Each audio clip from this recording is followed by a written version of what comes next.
আমার রাজা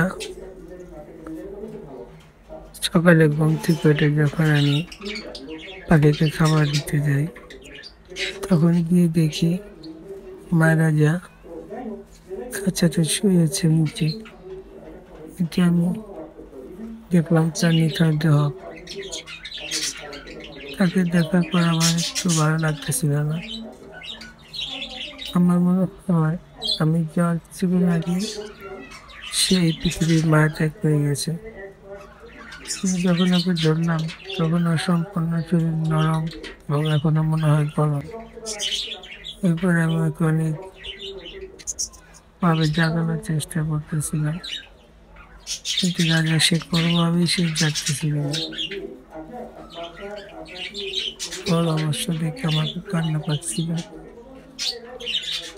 আমার চেনা প্রথম পাখি ছিল এই রাজা।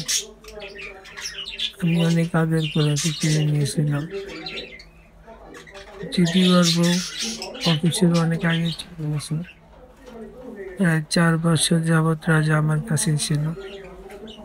আজকে রাজার এই করুণ পরিণতি দেখতে হবে আমি কখনো ভাবিনি। মাঝখানে একটু অসুস্থ ছিল, সে পা খুলিয়ে খুলিয়ে হাঁটতো, কিন্তু এখন তো সে সম্পূর্ণ সুস্থ ছিল। আমি যখন রাতেও বাতি অফ করে দিলাম, তখন দেখলাম সে সুস্থ। হঠাৎ কেন এমন হলাম কিছু বুঝতে পারতেছি না। যাই হোক, আমার রাজার জন্য সবাই দোয়া করবেন, কিন্তু পরকালে সে ভালো থাকে।